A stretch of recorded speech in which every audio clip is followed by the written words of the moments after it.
Welcome everyone to this Sabbath meeting. We are so blessed to have John Everblest with us again. And this is the second time you're with us, John. First time I was asking you questions from your program, Deceived by Pharmakeia, part 1. And today we are going to have questions from part 2. But let's start with a prayer. Oh, Father in heaven, thank you, Lord, that we can meet here as your sons and daughters and invite your presence. We praise you, Lord, that you have given us so many natural remedies. And I'm thankful, Lord, that you have given so much wisdom to John how to use these natural remedies. And we pray, Lord, that you will help us to just to experience more of it ourselves, and that you will also give us wisdom to share with other people. We know that we will come into a time when natural remedies is more and more important, and people can buy and sell, and they can't get their drugs. And we pray, Lord, that you will help us to distinguish between what is right remedies and what is wrong remedies. In Jesus' name, amen. Yeah, so last time we were talking about natural remedies or black magic.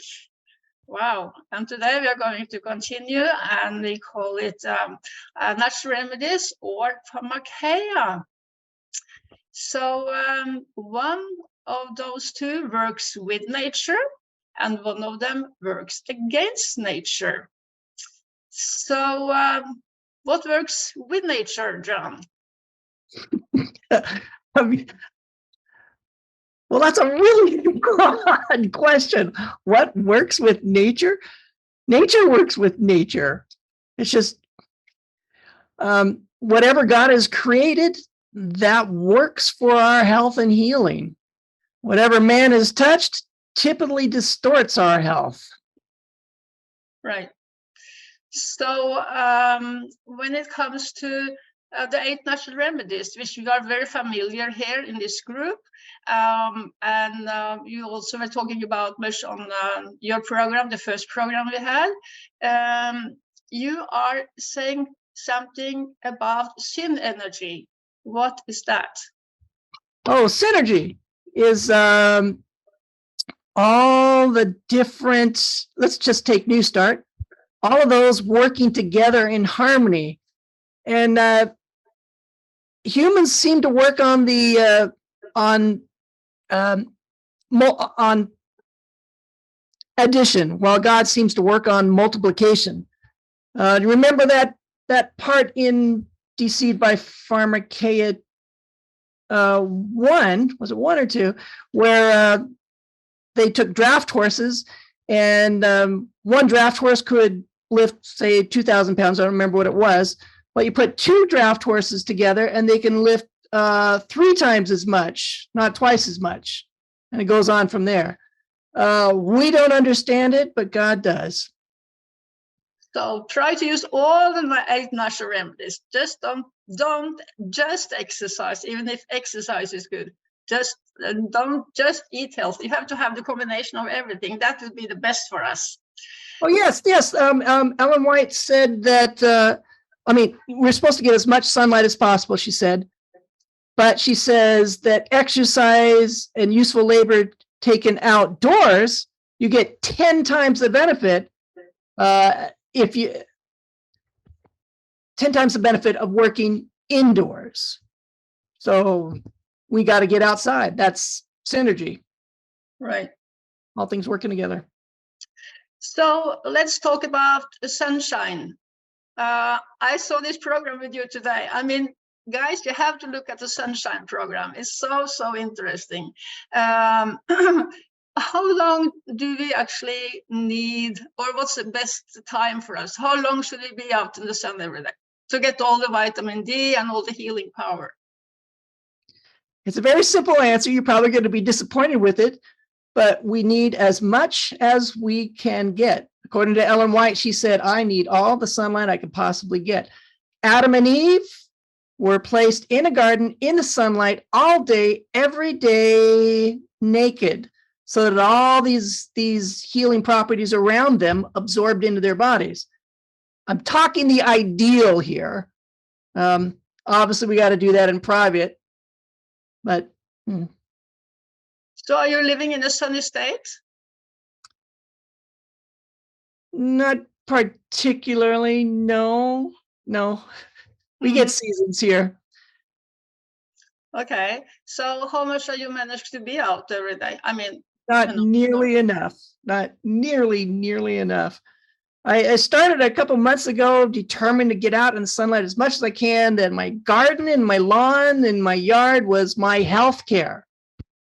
But the more I do this sort of ministry, the more it's, oh man, I gotta get in. It is a struggle. Dr. Kellogg was asked this once. Some reporter asked him, how do you live up to your health principles? And he says, I'm a fireman. I put out fires. I rarely have time to do everything that we know to do. And if we did everything that we know to do, my question that I'm always struggling with, how would we possibly have time to make a living? But I have an answer to that. God's original plan was for man to till the soil. So in his own property. So whenever he made improvements on his property, he was working on his health care. He was working on his business, because you make a living off of your own property. So they were always outside, working in the soil, getting healthier. The ideal is to become farmers. Ellen White told dyspeptics and TB patients to change their field of labor to become farmers, and that they would recover their health and they wouldn't need doctors or drugs anymore. So this is kind of the answer to a lot of this, is we find a way to get outside and make a living from it from home. Mm-hmm. So any suggestion for single people who have never done farming before? You talking to me or other people up there? Because I don't have a suggestion to that, because that's a hard transition in my head. I'm a city folk all my life. So I'm still working on it. We have a garden there, but we don't have a lot of time to tend it. Right. Marilyn, next question. So you're waving, Marilyn. Hi. Sorry, my hair's still wet. My husband is a computer programmer from New York City. I mean, he grew up in New York. And when we got married, we moved up to Massachusetts to go to the Adventist college. I was finishing school. Then I prayed, Lord, where do you want us to raise the children? And a farm opened up, and we rented an apartment on a farm. It was a nice vegetable farm. And then we finally got our own house. And I noticed that my husband still sat in front of the computer for hours and hours every day, because he's, it was his job. But I thought, this isn't healthy. Well, lately, every time our neighbors go away on vacation, they used to call me to come and help run the farm. Now they're calling Paul, my husband. And all week, he has been in love with, he's not a farmer. He's taking care of sheep and goats and greenhouses and watering and picking the vegetable. I'm teaching him things because he doesn't know. I'll go up and say, wait a minute, you got to pick them this way. He'll say, I don't know if this is ready to be picked. And he's loving it. It's so funny. I'm calling him Farmer Paul this week, and I'm laughing at God is so good. I'm laughing at God's lovely sense of humor, because of all people, she chose Paul, and he has to do everything with gloves on because the chickens are dirty. New Yorker. He's a New Yorker, but he is doing it. And he said to me, I said, do you want to do more of this? He's 76. We're getting old. He goes, well, I would love to have a greenhouse. I love it. This is a huge greenhouse that grows, cucumbers, tomatoes, green beans, all these veggies and inside the greenhouse, and he loves it. So now back to Eva's question. How do you help a single person do that? You invite them to go work on a local organic farm, and they get an idea of what needs to, that's what we did. Our first apartment was on a farm, and I worked at the farm stand, and we could help them with, certain chores. And I believe that is what Ellen White said. Raise your children in the country as much as possible. Didn't that sound like music, John, to your ears? Oh, it does. I'd love to do that. I did notice a pattern. I have noticed a pattern in reading stories of how people got out of the cities. It was people like Maryland with children. Children seems to be the key. If the parents of children ask God, Lord, where do you want us to go? He sends them to the country to save the children. We don't have any children, and we've not been sent to the country. I'm thinking of becoming a foster parent, for crying out loud. Where do you live, John? The northwest corner of Nebraska, USA. Oh, that's a farm area. It's a ranch area. They make cattle here. They grow cattle. Yeah, it's cattle farming. Yeah. Wow. So, John, last time I took a blood test, I got a star beside my D vitamin. I had too much. Is that possible? You had too much what? Vitamin D. Oh, what was the number? I don't remember right now. I should have looked that up. Who told you had too much? I want to know who told you you had too much. The lab who is sending back the blood test. I had a star, and that means it's too much or too little. And I had a star, it was too much. So is it possible to have too much vitamin D? I've got one more question first. Was it an AMA hospital lab that told you this? Was it a pharmaceutical, was it a mainstream hospital that told you this? I just went to my doctor, and then they send it to a laboratory. Interesting. Were you taking vitamin supplements? Yes. Interesting. I read an article and I searched for it for this presentation. I couldn't find it, but it was the most convicting I've ever read, that those that have, 100, the unit was nano, whatever, I don't remember what it was, nano milliliters or something. If the 100 has all sorts of healing stories with it when people approach that high. And typically we're told that 30 or 40 or 60 at the most. Well, that'll work for you. But apparently we're supposed to have much higher. Right. Yeah, I think mine was more 100, something like that. So anyway, sunscreen, I was watching that in one country now. I don't remember the country anymore. But now they are putting out free sunscreens on the beaches so that people shall be sure of not getting burned. What are you using then? Then you use your pencil and you do this. Right? Well, I had to be treated for pre-skin cancer because I lived on a sailboat and I got sunshine all the time and I got burned. And I now do have to protect myself. I wear like a long sleeved swimming shirt and a hat. And the older you get, the more your skin can react to the sunlight it's had. So that is a concern. What do you do? I know that sunscreen's bad, but so is sun cancer. So what do you suggest, John? Eva, do you have a comment to that? Yes, you should watch John's there it is. Yes. About sunshine. Now I have two presentations. One is called The Sun Cure. It's history and Bible. And the other one is called Cancer and God's Healing Sunlight. it addresses all those myths about sunlight and cancer. Now, Eva, you asked the question or started to ask a question. Is there such a thing as a healthy sunscreen? No. My answer to that, which was in the cancer presentation, yes, there is such a thing as a healthy sunscreen, a plant-based natural diet. Right.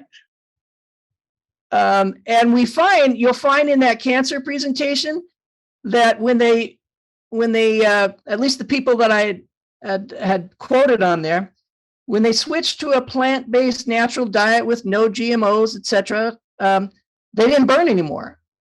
And when I went to I had the same experience when I worked at the Battle Creek Lifestyle Health Center. I went through an 11-day program there as well.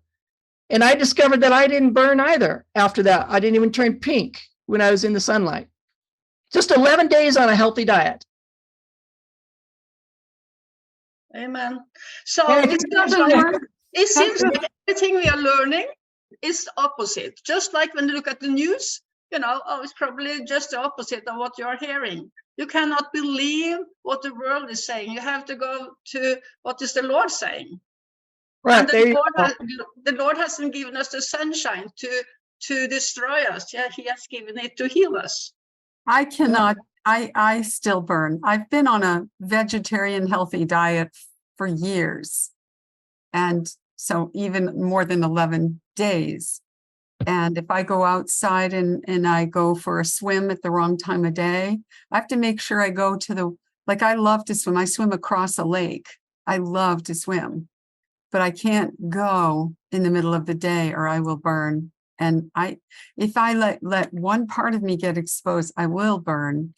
It's just the kind of skin I have. And my diet has not changed it. It's not happening. Well, we were all talking about zinc in that little health nugget. One of the things that causes sun sensitivity, is the lack of zinc. In that cancer presentation, we listed a lot of different regular, everyday, like toiletries and chemicals that we're always surrounded with that cause sun sensitivity. So there are so many chemicals and so many environmental issues now. And with the, what do you call that? The chemtrails up there, it's a real battle to remain clean from chemicals. I have the lady, I live right here in Crawford, Nebraska.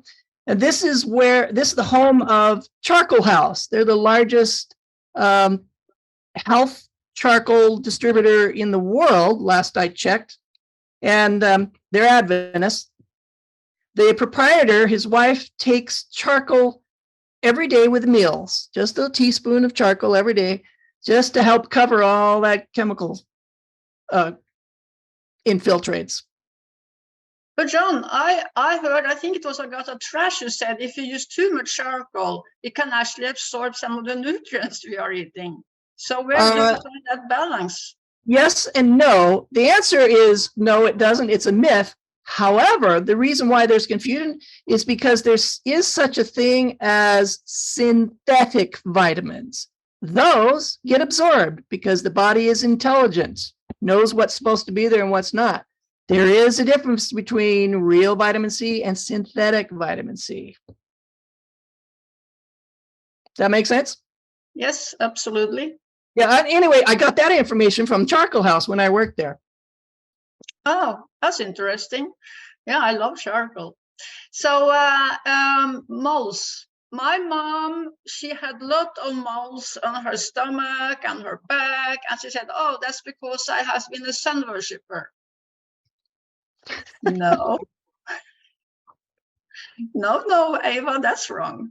I know your answer. Hold on. I wrote a little something about that, but I have 6 pages of answers to some of the questions that you suggested that you might be talking about. I'm looking for that one. That's not it. Oh, there it is. Okay, as we kind of alluded to earlier, one of the sub-themes of all my end time health presentations has been it's not what we've been told. The genocidal COVID wars have triggered another great awakening around the globe to the reality that we dare not trust what a merchant of Pharmakeia tells us. Let's flip that. Liver spots on the skin have been renamed sunspots or sun damage by the merchants of Pharmakeia to trigger fear and generate income for their potions. Liver spots are called that because as our body accumulates toxins, overworked organs such as the liver and kidney start depositing waste products in the skin. That's according to Dr. Kellogg. But people who have consistently eaten healthy and lived healthfully tend not to have liver spots even in old age, like Charlotte Gerson. So liver spots, similar to moles, and it's complicated the way the pharmaceutical industries describe moles. It's hard to tell the difference between a mole and a age spot or liver spot. But that's all I've got on that one. But if we're told that a mole, well, that's a sign of potential cancer, we got to do something about that, I would just walk out. I don't believe it from that industry. Be skeptical to Pharmakeia. Yeah, Yes. so what was I going to ask you about? Let me see. Yeah, now when this ozone layer is somehow destroyed, they are saying, won't the sun rays be even stronger so they can give skin cancer? Or? Oh, are you talking about the ozone layer? Right. I took that out of my presentation because I couldn't make it over an hour. I shouldn't make it over an hour. It's been a while since I looked at that. Apparently that was a myth too. They proved that it was a myth. But I don't remember how exactly. It's been a while. But no, that shouldn't make a difference. So you are sharing on your program too about the Sea by Pharmakeia, about a Dr. Ossig. He had tuberculosis and he was at the Dr. Kellogg's place and they actually put him in a tent. So he was laying in the tent the whole year. The tent was kind of open, so the snow was on his, covering his blanket in the morning. And he was getting lots of sunshine during the day. He was grounding, he was running, he was walking, he was taking hydrotherapy. And he got healed, he got very famous, and Kellogg got lots of patients because of him. But the thing I want to ask you about is he ate 2 meals a day and just fruits and nuts.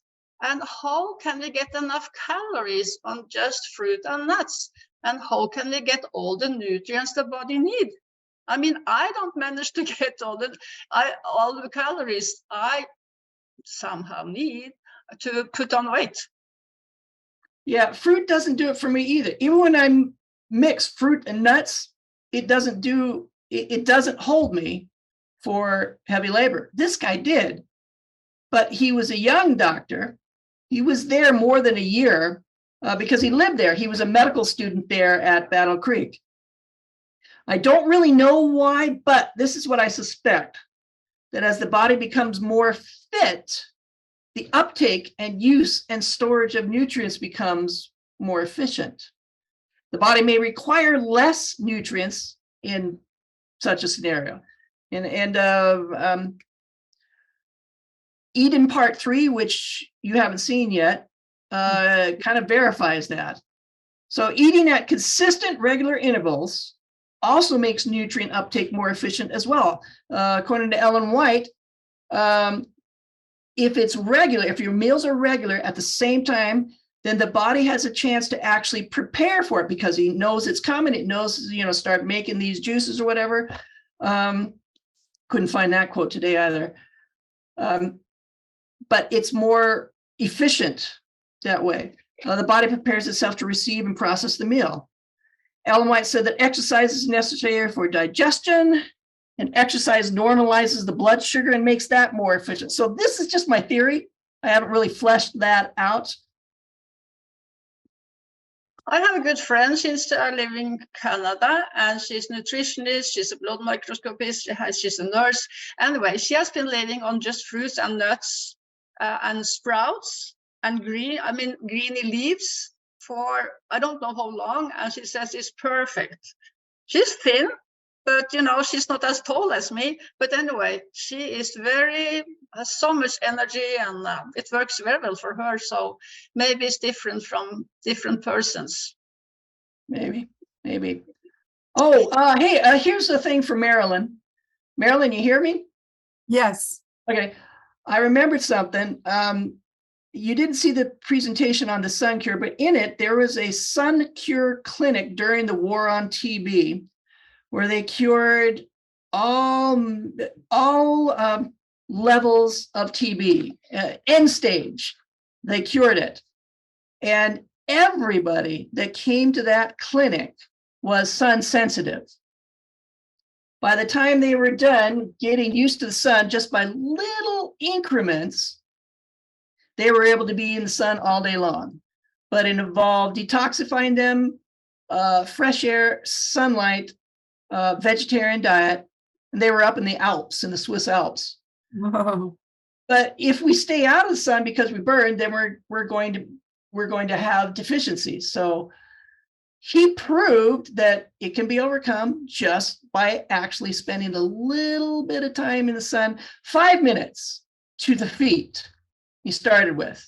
The next day, just a little bit higher, another 5 minutes. And I think they did that 3 times a day. That 5 minutes here and then 5 minutes there. Then the next day, they increased it just a little. He was very, very, very careful, but it worked. Even lupus patients.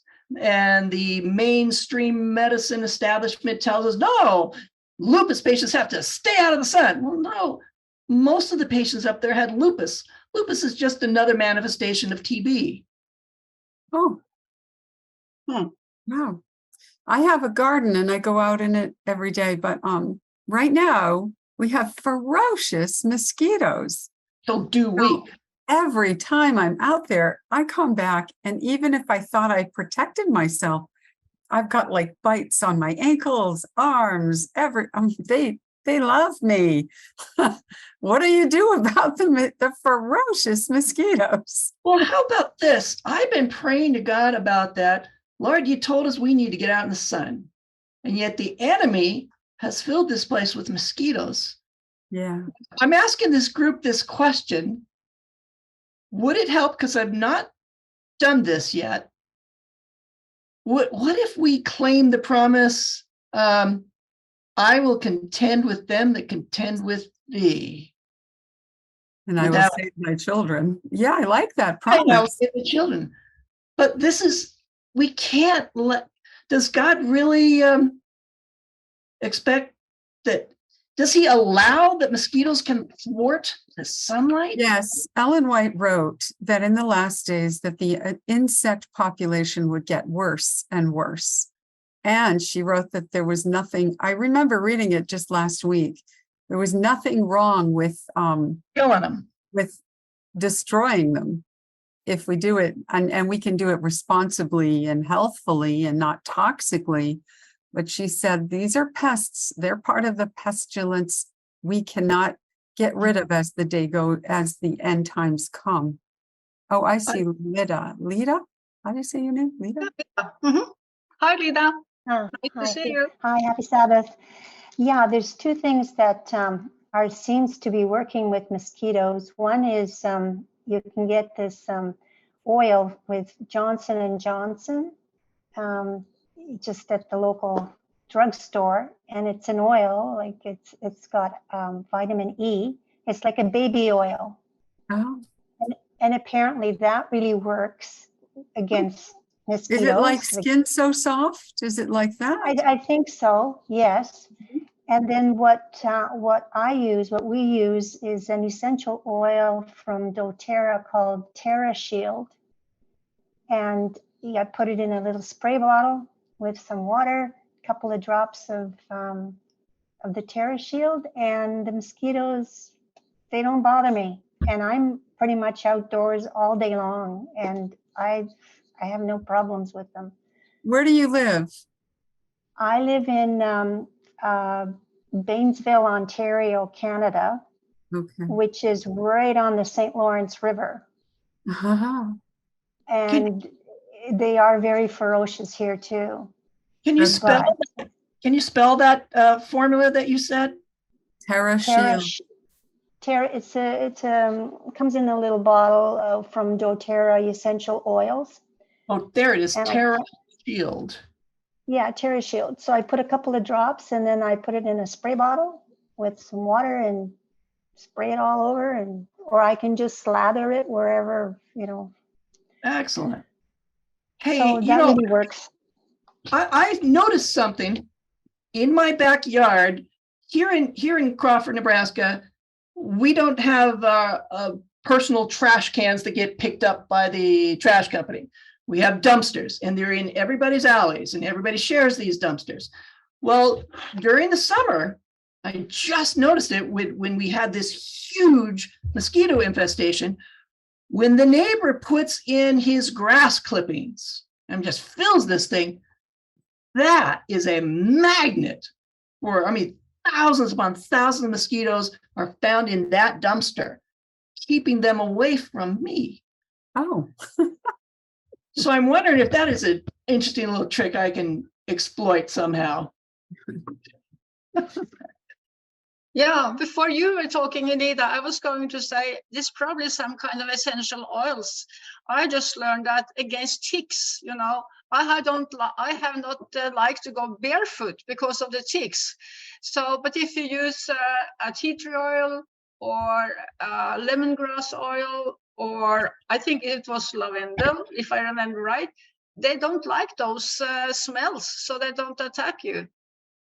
they still attack me. I've used all of the essential oils I can in my home, and I've got a natural bug spray that's got essential oils in it, and lemongrass oil is in it. I've got one that has cedar for ticks. I've got quite a few that I've used over the years for the ticks and for the mosquitoes.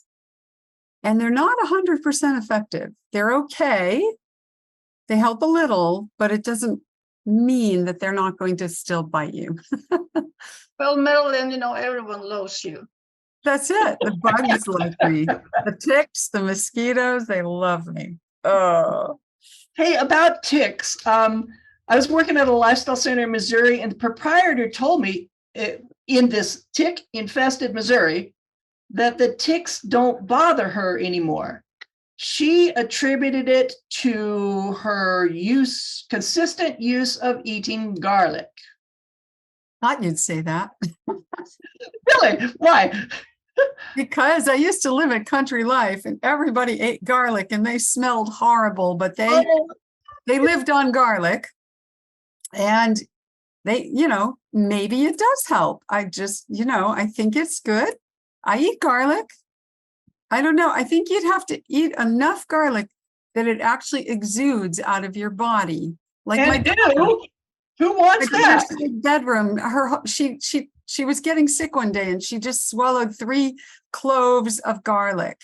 And the next morning I went in her room and like the smell, poof, it works. You want to smell it? Yeah, I've experienced that.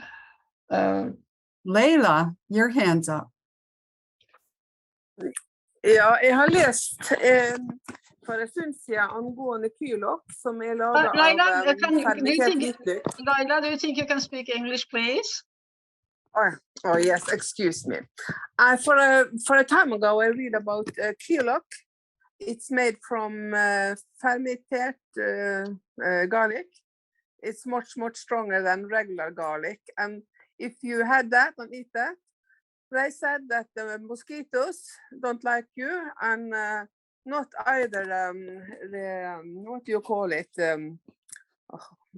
These terrible things you can get really sick of or get Malaria? Malaria? Yeah, you know, this make you really sick. Yeah, just about Borreliosa. ticks. Yeah, ticks you're thinking about. Yeah, Right. they are ticks, yes. Like two things that I didn't like you if you had this Kilok, and that is made from garlic, and it's very, very strong. And I take it every day. I've taken it 2 times a day for years, and the mosquitoes, they don't like me. I've never had any problems. If it's true, they say it should be true. Can you write it in the chat how you spell it? Yeah, I will try, see if I mind it. So meanwhile, we are waiting for Laila to write that. Thank you, Laila, for sharing. I'm going to ask or share, Kellogg, God gave so much wisdom to Kellogg.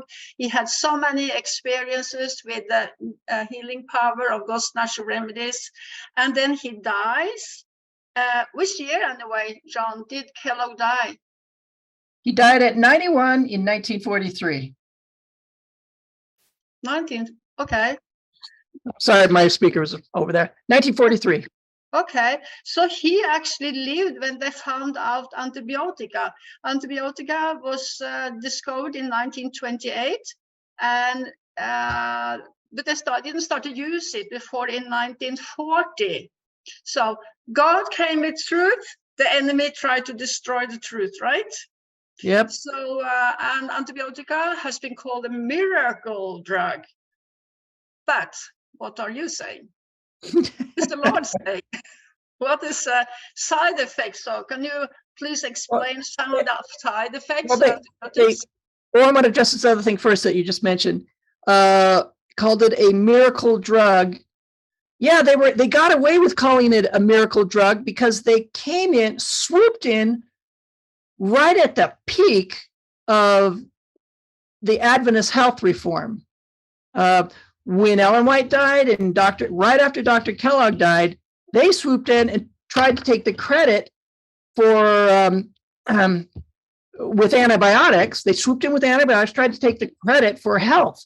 But I don't think it was that at all. It was that the lifestyles had been changed. People were being educated because we Adventists had influence around the world because of Battle Creek Sanitarium and Dr. Kellogg. And Dr. Kellogg got much of his information from Ellen White.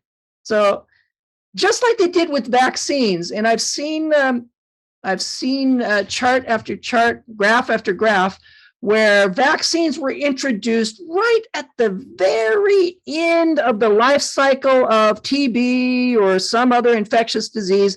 That's when the pharmaceuticals swoop in with their new vaccines and start distributing and say, "Ha, look, see, we've eradicated it." Wasn't that? It has its own natural lifestyle and not lifestyle, but lifespan. It was just about to die out, and they came in with vaccines and claimed they did it.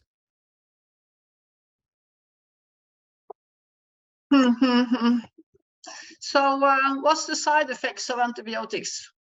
Oh, there were 36 of them. 30, hold on. It's right here. Just a second. All right. I cataloged the side effects of antibiotics, of the antibiotic cocktail for tuberculosis. And I compared it with the treatment of tuberculosis with sunlight. And that's on my presentation that we're talking about today.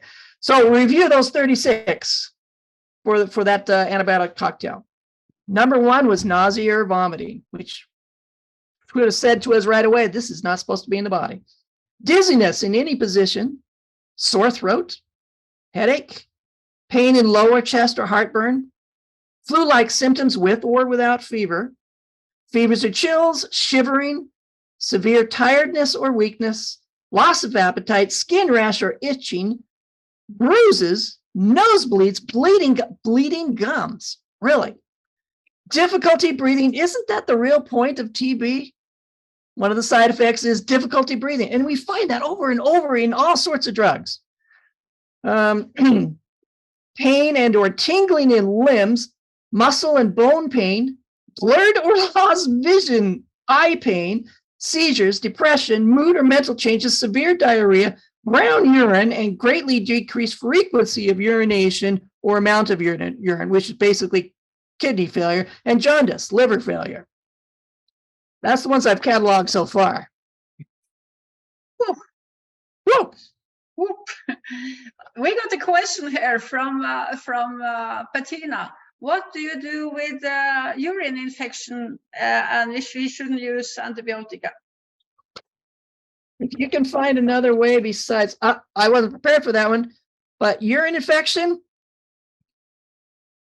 if it were me or my wife, we wouldn't use antibiotics because we end up much less healthy at the end of that, by the end of that course of antibiotics. It ruins our gut bacteria. But that particular thing, I don't have any particular thing to say, except that we here in Nebraska, we do have a couple of doctors at a little clinic, 2 different clinics that I'm aware of here, where they use natural remedies. And they have a device called ultraviolet blood irradiation machine. They take a little sample of your blood, run it through ultraviolet light, put it back in your body, and all sorts of amazing infections and problems and diseases tend to go away because they've taken sunlight, the most active part of sunlight, directly to the blood. And I have a presentation on that too. I think we'd try that for if my wife had a chronic infection, that's what we'd do. So, I was working at the health center and we had this lady, she had gone on 2 rounds of antibiotics and still she had this urine infection. And I don't remember now where I had learned that, but she took 1 or 2 drops of lavender oil on a tampon and she put it in and it actually killed the urine infection. Did you try that, Bettina? I think we talked about that one time before. Did you try it? It's so simple. I mean, you cannot harm anything trying it. What is the stuff, the potion? What is it? That I suggested to take 1 or 2 drops on a tampon. You know what women use when they have. I see, but 1 or 2 drops of what? That's what I'm missing. Yeah, lavender. Oh, lavender. Yeah. Oh, good to know. Okay, thank you. So since we then are suggesting to use God's natural remedies, what would you do? You're a single person. Let's see, it's me, and here I come up with a pneumonia. How can I treat it? I know that hydrotherapy is a good thing to do, but it's very difficult to do hydrotherapy with hot package and cold package when you are by ourselves. What would you suggest a person like that to do? If he doesn't have any money, get out in the sunlight as much as you can.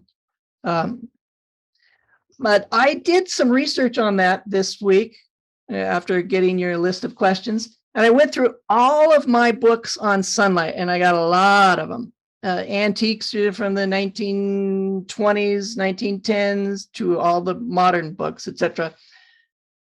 Hardly any of them mentioned it in any meaningful way, which really surprised me. It wasn't listed as pneumonia. Maybe it's something else. But the only one book talked about it extensively, and that was let me just grab it right here. Well, hold on. Let me grab that. Well, he's getting it. Let me just tell you that small flowered willow herb we ordered for my husband because prostate problem and getting up to pee at night. And as soon as he started drinking this tea, he's done better. It's been a short amount of time that he's already seen a difference. And it also prevents UTIs.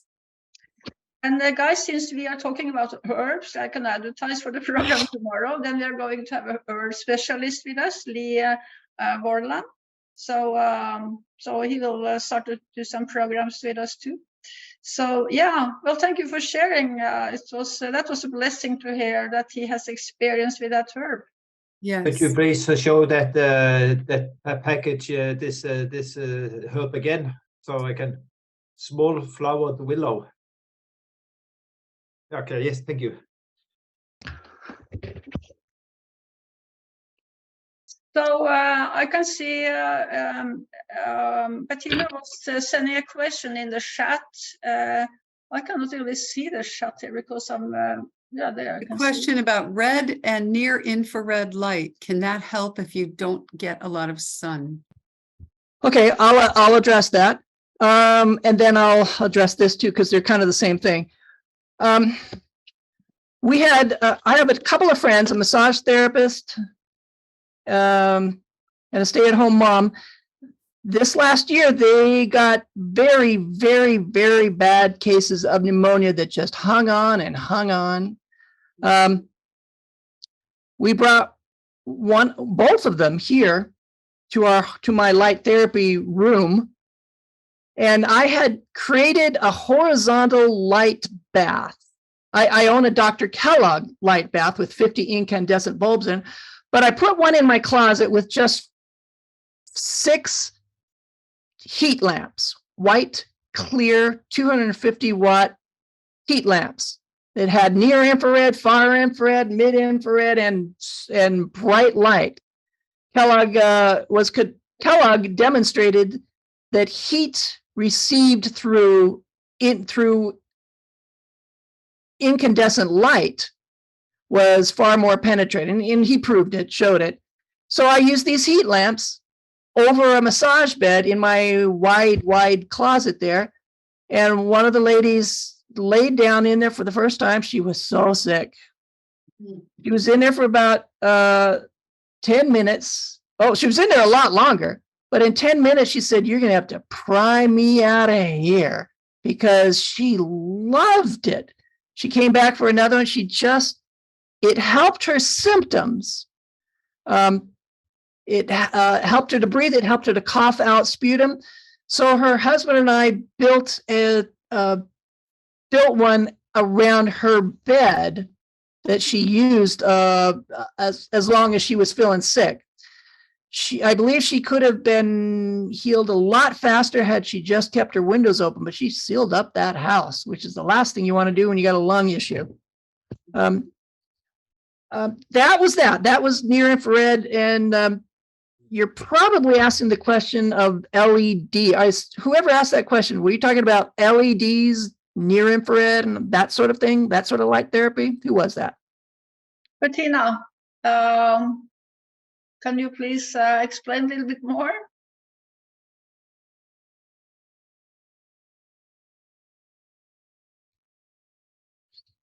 All right, in the meantime, this book, out of all my books on sunlight, this is called, here it is, The Invisible Cure. This is about ultraviolet blood irradiation. This guy is the expert on this topic. He talked about pneumonia over and over and over and over, and the healing stories back to ultraviolet blood irradiation. So I'm surprised that no one really talked about it, about the sunlight. So, right. So I also asked you about Lyme disease. I mean, yes. We have a doctor here in Norway. He's an Adventist. He was working at the same health center as me as before he became a doctor, physician. And very many people with the Lyme disease came to him. And then he lost his license because he used too much or very much antibiotics. He lost his license. Because he was using too much antibiotics? Yes. Okay, keep going. So, and the patient was so, they were so sad when he left because they felt better when they used antibiotics. What are you trying to say here? I'm trying to say that I don't understand that, and I wonder how could we, heal it naturally. Can I just say something? Because I've had Lyme disease. That when they treated me, when I first had the bullseye rash on my ankle, my doctor said, "Oh, well, we don't have Lyme in this area." And I said, "Well, we do now." She wouldn't believe me. And then she just tried to humor me, and she did give me some antibiotic. And it was, I think, 15 days of doxycycline, because that's what they recommend. I believe that if you hit it right away with a treatment, that's the right way to handle it. But a lot of people get Lyme and they don't know it. I believe that long-term antibiotics are horrible, but I also believe that if you've had a bullseye rash and a tick bite that is Lyme, then you should, in my view, you should be on a long dose of an antibiotic and then switch over to herbs. And the holistic doctor that my husband worked for that treated people with Lyme could have gotten shut down because he would give a long prescription of antibiotic as his first treatment. We're trying herbs, all of us that are trying to fight Lyme, but your first weapon that you know has helped people is doxycycline. And so they do that first. And even though it's a holistic doctor who will go over to herbs, he starts everybody with an antibiotic regime. I have two stories Okay. about Lyme disease. One is my wife, and another, all right, they're just tiny little things.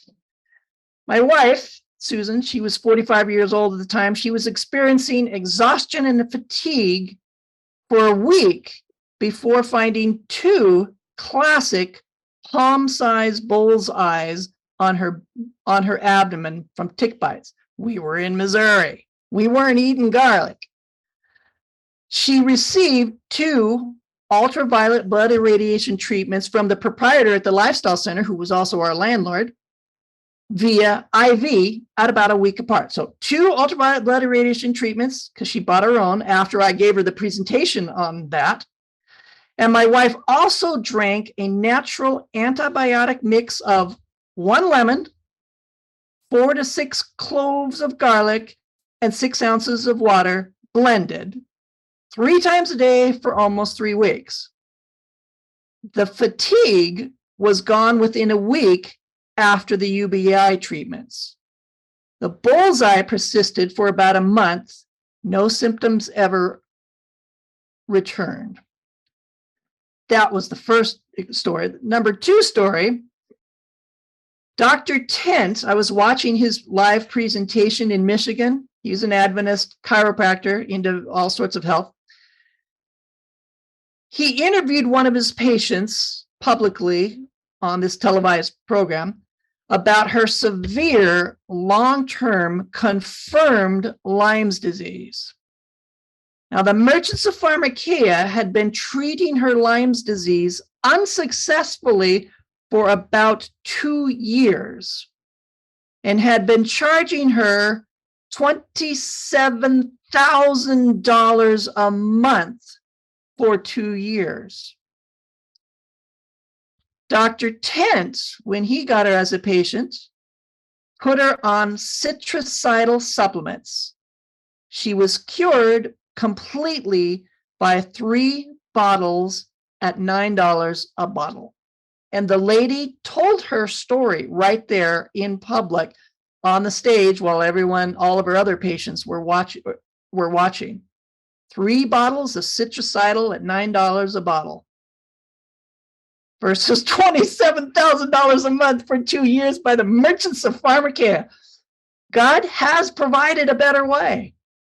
He always has. All of us are putting our puzzle pieces together and I'm finding, and I'm looking for it, I'm finding that God has solutions for almost everything, but so much of it has been lost.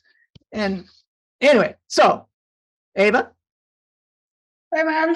Sounds interesting. Are you encouraged, Marilyn? A little bit. You're skeptic, I know. No, I've tried.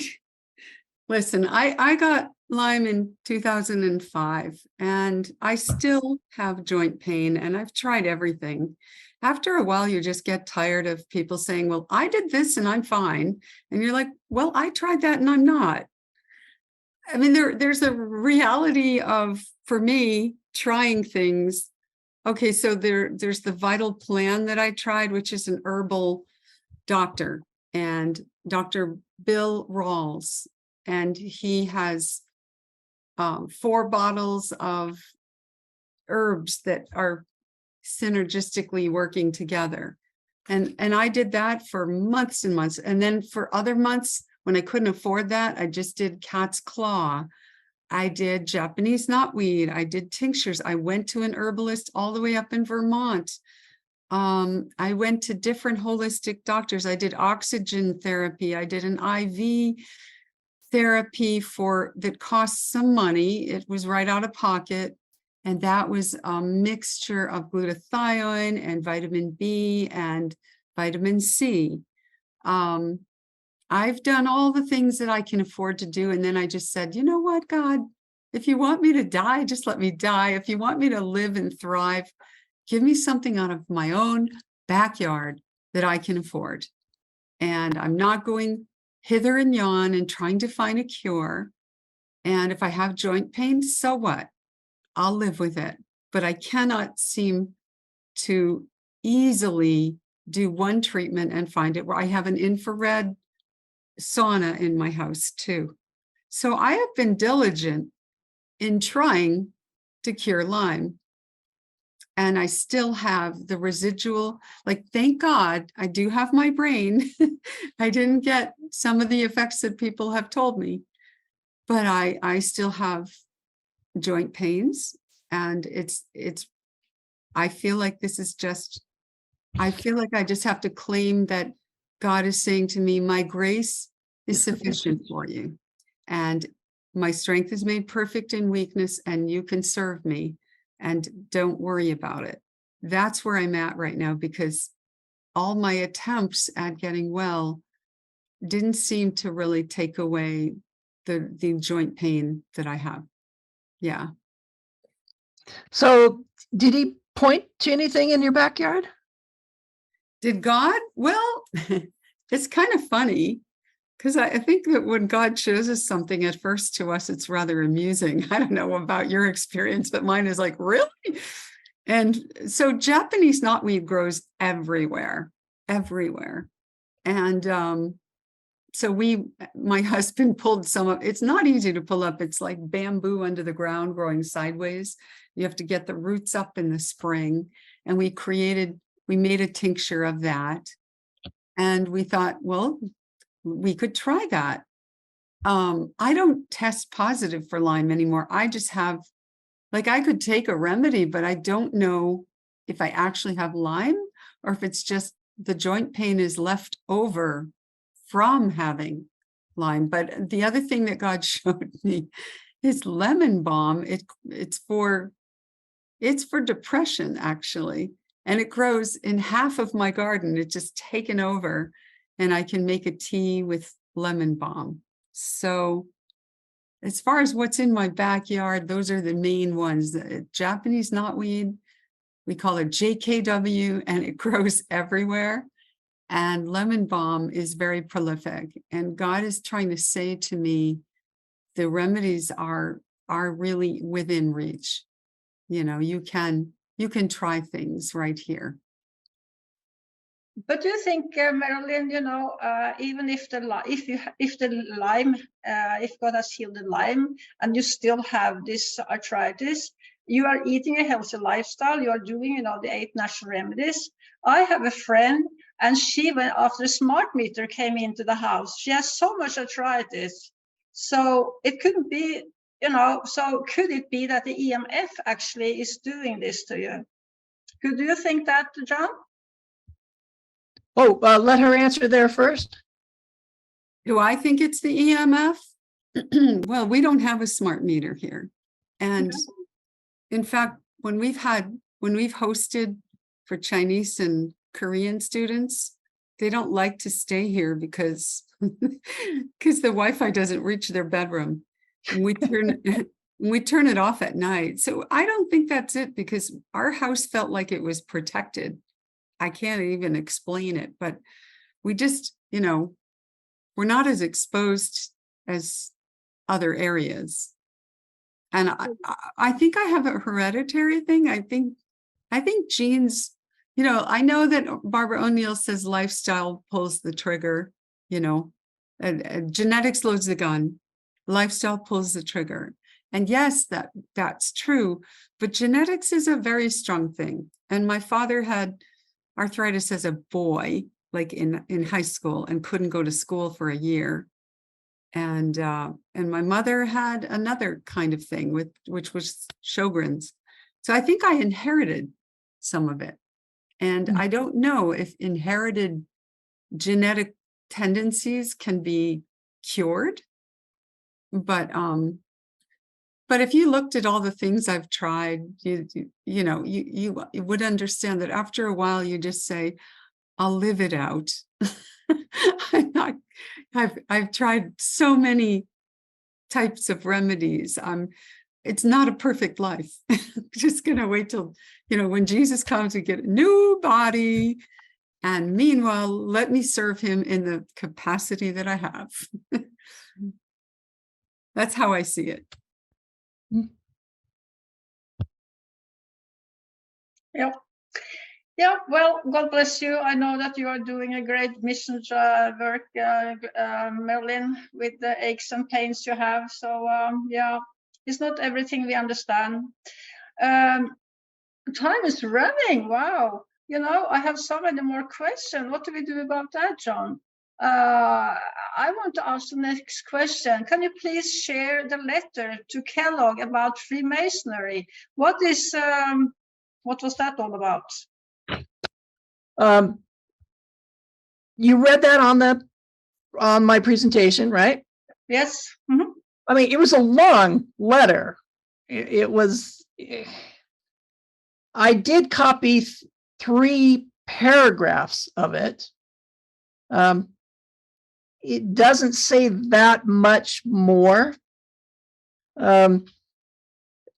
It's up to you whether you want me to read these 3 paragraphs, but you also sent 2 questions to me this morning that I really want to answer while there's still some time. Which do you want to do? Please. Which one?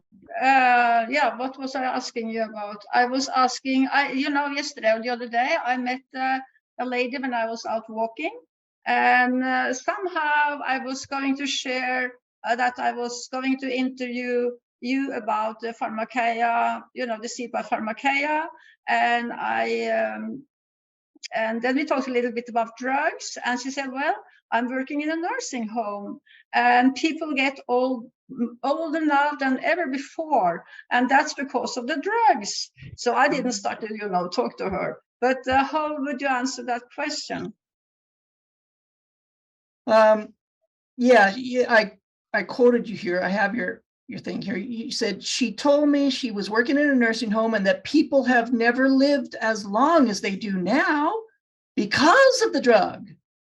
So what kind of answer should I give her, was your question. What's the quality of their life, right? Well, this is what I would, if I walked into that, in that conversation, the answer instantly reveals to me that she had completely swallowed the propaganda from the merchants of Pharmakeia. She trusts her doctor. She perceives no danger of Pharmakeia. She didn't follow up with your idea of the dangers of Pharmakeia.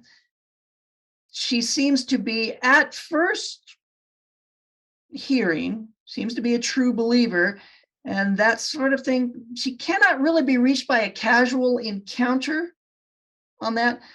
I've discovered by experience, when I've tried to teach people, what I've discovered over that time and time again is that when I try to tell someone about God's healthcare system, or warn them about the dangers of Pharmakeia, or to tell them of a specific natural remedy, or that diabetes type 2 can be reversed in 11 days through this experience and stories that I've got on this, that has always consistently, without exception, resulted in nothing.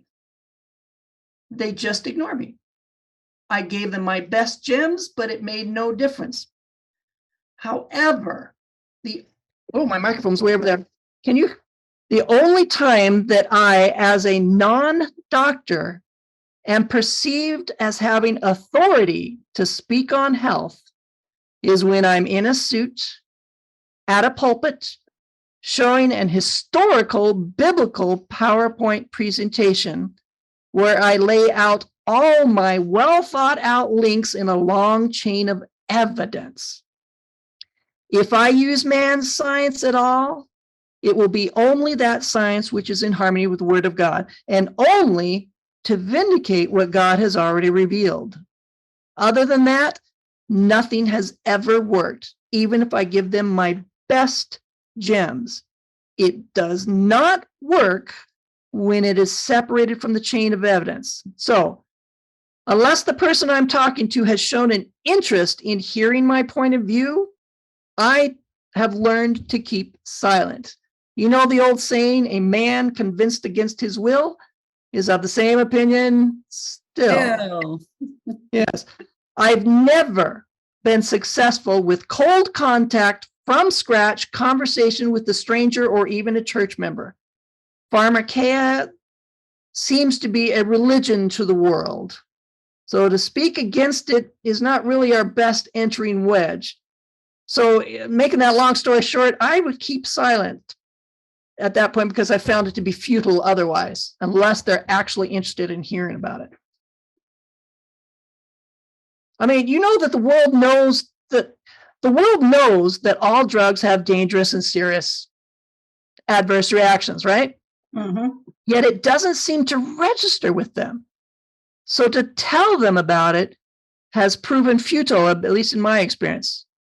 If I rush out the gate with the snake venom idea, which is something you also asked, I will appear to be just an ignorant conspiracy theorist. Anyway, yeah. So it's not exactly the answer that you were hoping for, but that was my reality, like Marilyn's reality. So. Yeah, but you know, it's a scary thing that they are going to put this snake venom in the drugs, if that's true. And I would not, I wouldn't doubt it. No. Yeah. So can you, time passes very fast. The earthquake 1918, can you please share why did God send an earthquake in 1918? So 2,000 people fell to the ground, they thought they should die.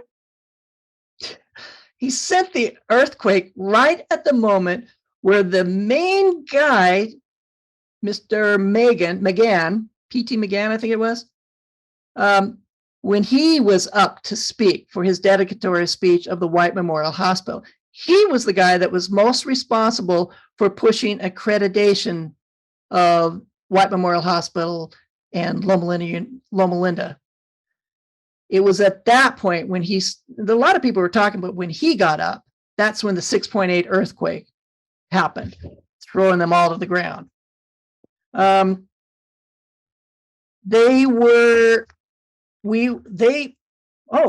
story is that these men that were pushing the accreditation to be joined with the AMA, to be accredited by the American Medical Association, they went to Ellen White several times to get her counsel on it, and she would always tell them, no, we are not in any way to join a confederacy. That they don't have our agendas, they don't have our beliefs. We're not to join the AMA or any such agency such as that.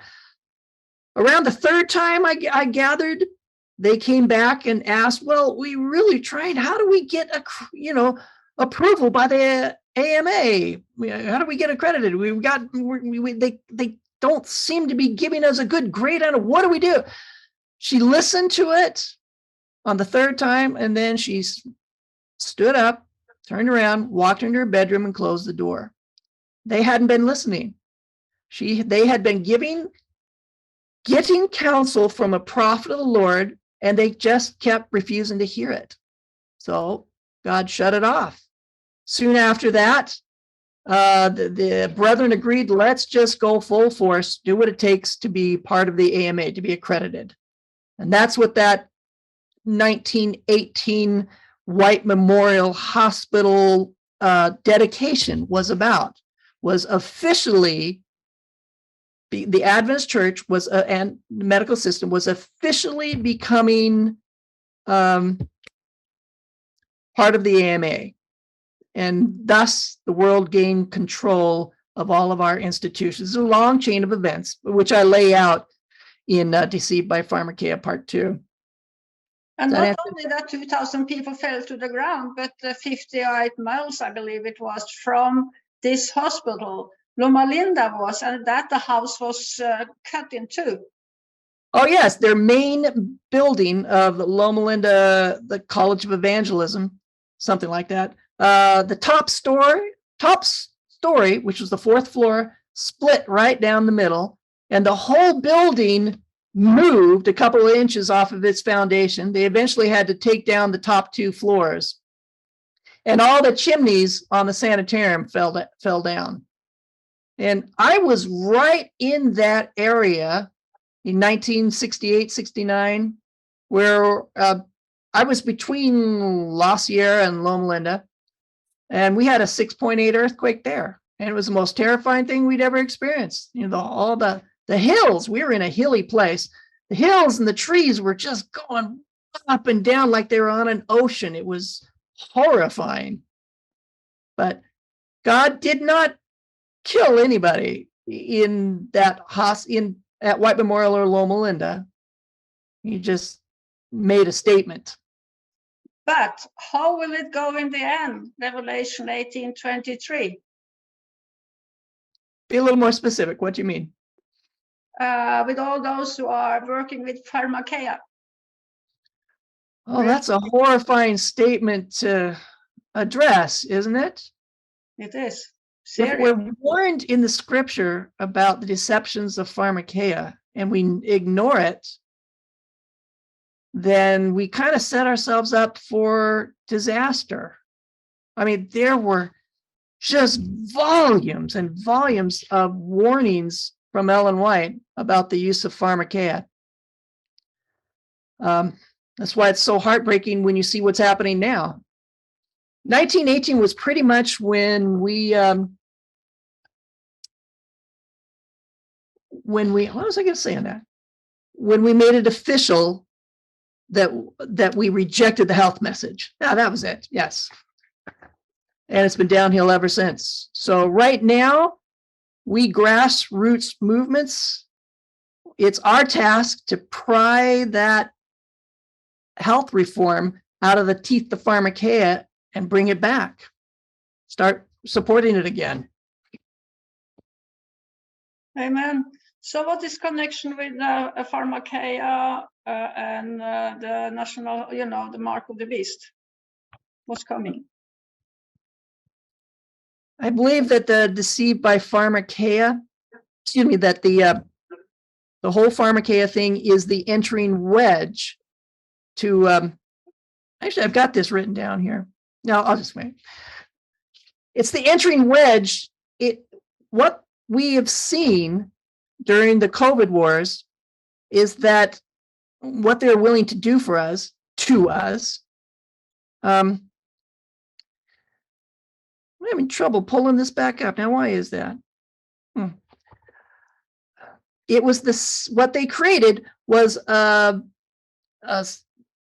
what do you call it? Surveillance system, a tracking system, where the innocent here are marked, where the centers are marked and noted and censored. That system of surveillance, I think that what happened there during COVID was a trial run, testing this system in preparation for the real test, which is the Sabbath test. But if we don't pass this test of health reform, temperance, self-control, if we accept defilement and defend defilement, we will not be fit to stand for the Sabbath test.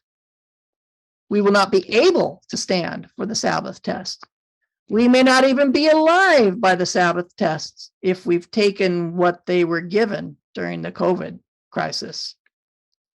So one way or another, it weakens us or kills us or makes us receive strong delusion because we rejected the truth, where we've rejected God's commands to stay away from Pharmakeia. Well, you know what happens when we start rejecting truth?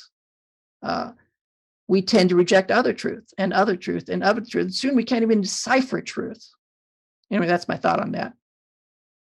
So yeah, thank you. So you actually lost your job because you didn't want to have this poison, and so I mean, you have so much knowledge. Can you? Are you allowed in the States to start to take patient at home and give advice and so on? You mean as a respiratory therapist or just anything? Yeah, no, I mean, to just like we have been talking here about different diseases, how can For sure, we can talk about whatever we want. Okay. If we put it online, it's subject to being censored illegally. Yeah. Okay. By the way, it was an Adventist president of the hospital system near Berrien Springs. It was a 3-hospital system. It was an Adventist president of the hospital who sent down the edict on Christmas Eve to the employees at work that any of you who haven't gotten your flu shot, you get them now or you go home. And he meant forever. So I chose the forever. I wasn't going to take another vaccine. Amen. So we have to be strong in the small things, and then the Lord will help us to be strong in the bigger things when that is coming. Yeah, there's no more margin of error anymore. Time's Right. too short. Right. Maybe John, would you like to have a closing prayer, please? Okay. Lord Father, thank you for your many warnings to us and that you have provided the better ways. And we ask that you continue to help us to point out to us those lost remedies, that there's got to be so many of them available, sir. Thank you for caring for us and for carrying us through these end times, Lord. Thank you. In Jesus' name, amen.